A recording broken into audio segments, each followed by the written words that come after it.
आज मैं छोटू bike man खजूली से और मेरे पास है होंडा कंपनी का एक्स बुलेट 160 बाइक।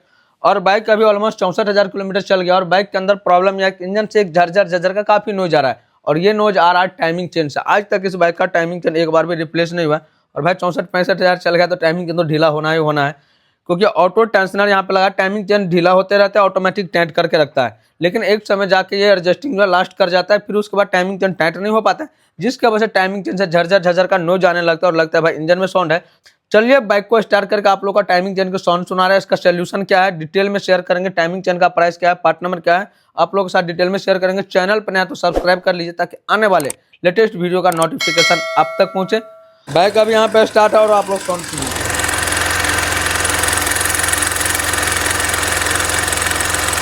आप लोग देख ले इंजन से किस तरह झरझर का नोज आ रहा है। तो चलिए सभी पार्ट को करते हैं स्टेप बाय स्टेप ओपन। और बाइक का मुझे लग रहा है इसका फ्यूल टैंक ओपन करना पड़ेगा।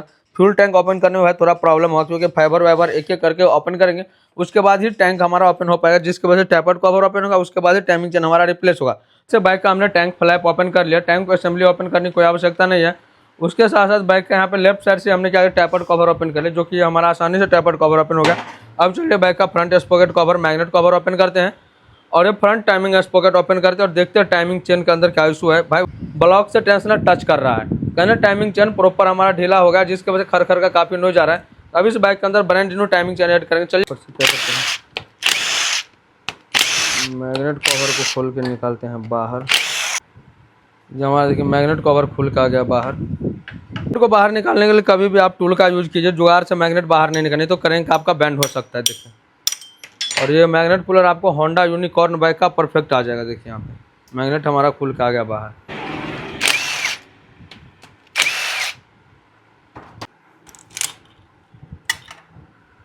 ये टाइमिंग चेन हमारा खुल के आ गया बाहर, पुराना वाला जो टाइमिंग चेन ऑलरेडी खराब हो गया था, तो हमारा खुल के आ गया परफेक्ट बाहर। अब यहाँ पे बात करें टाइमिंग सेटिंग कैसे करना है। तो करेंगे को देखिए नॉर्मल कुछ इस तरह से आप मूव करना है, जिससे हमारा पिस्टन टॉप सेंटर में आ जाएगा और कट जो है इस पोजीशन में आएगा तो पिस्टन हमारा टॉप सेंटर में चला जाएगा।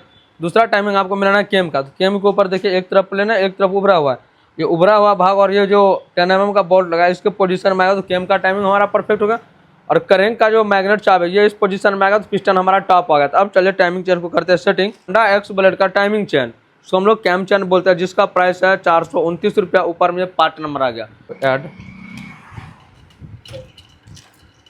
देखिए टाइमिंग चेन हमारा परफेक्ट आ गया। अब करेंगे को एक बार फिर से मूव करके चेक कर लेते हैं। ये कट वाला इस पोजीशन में आना है, जिससे हमारा पिस्टन जो है टॉप पोजीशन में आ गया। इन दोनों कॉर्नर के बीचों बीच आएगा, तो ये आपको ध्यान रखना है।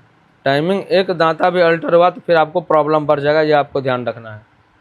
टाइमिंग सेटिंग करते टाइम आपको ऊपर से भी आपको केम को देखना है, नीचे आपको इस फेस को आपको दोनों को मैच करना है। अगर ये फेस आपका प्रॉपर मैच हो गया तो टाइमिंग परफेक्ट सही है, अगर ये फेस दोनों मैच नहीं हुआ टाइमिंग आपका गलत है। टाइमिंग गलत तो बाइक में सबसे पहले स्टार्टिंग का इशू आ जाएगा, बाइक चलेगा ही नहीं, 1 किलोमीटर बाइक नहीं चलेगा, बल्ब टूट जाएगा।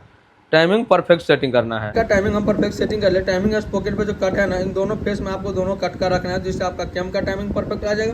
दूसरा आपको ये जो मैग्नेट के अंदर मैग्नेट चाबी है इसको रखना है आपको इस पोजीशन के अंदर, जिससे आपका पिस्टन टॉप हो जाएगा और आपका टाइमिंग परफेक्ट सेटिंग हो जाएगा। उसके साथ साथ यहाँ बात कर ले टैपर्ड के अंदर देखिए फ्री पहले अभी परफेक्ट से टाइमिंग अभी हमारा पिस्टन टॉप में है, तो टैपर्ड के अंदर कोई भी छेड़छाड़ नहीं करना है। इनलेट के अंदर 0.08 mm गैप देना है और एग्जॉस्ट में 0.12 mm गैप देना है, यानी कि 8 mm इनलेट में देना है, 12 mm एग्जॉस्ट में देना है, जिससे कोई प्रॉब्लम नहीं है और टैपर्ड में फ्री प्ले नहीं है। फिर आपका बाइक के अंदर काफ़ी ज़्यादा इशू आएगा। BS6 कोई भी बाइक है, फिर चाहे वो स्प्लेंडर है, स्कूटी है, बाइक है, टाइपर्ड फिलर गेज से BS6 सीरीज बाइक को टाइपर्ड सेटिंग कीजिए। टाइपर्ड के ऊपर आपको स्पेशल डिटेल वीडियो चाहिए तो एक बार भाई को कमेंट कर दीजिए, चैनल पर नया तो सब्सक्राइब कर लीजिए। अब चलिए फटाफट से मैं सभी पार्ट को करता हूँ एक एक करके सेटिंग। चलिए आ गया हमारा टाइमिंग चेन का टेंशनर। तो टेंशनर को देखिए कुछ इस तरह से आपको फुल टाइट करना है। फुल टाइट कर दिया, इसको ढीला करके देखना है ऑटोमेटिकली आगे हो रहा है नहीं। अगर ऑटोमेटिकली बाहर नहीं निकल रहा है तो उस टाइम समझना कि टेंशनर खराब है। ऑटोमेटिकली बाहर निकल रहा है तो टेंशनर सही है। तो चलिए इसको हम पहले एडजस्ट करके इसको करते हैं छोटा। अब फटाफट से कर लेते हैं सेटिंग का मैग्नेट सेटिंग कर लिया। अब चलिए यहाँ पर टाइमिंग स्पॉकेट बोल्ट को हम फुल टाइट कर लेते हैं।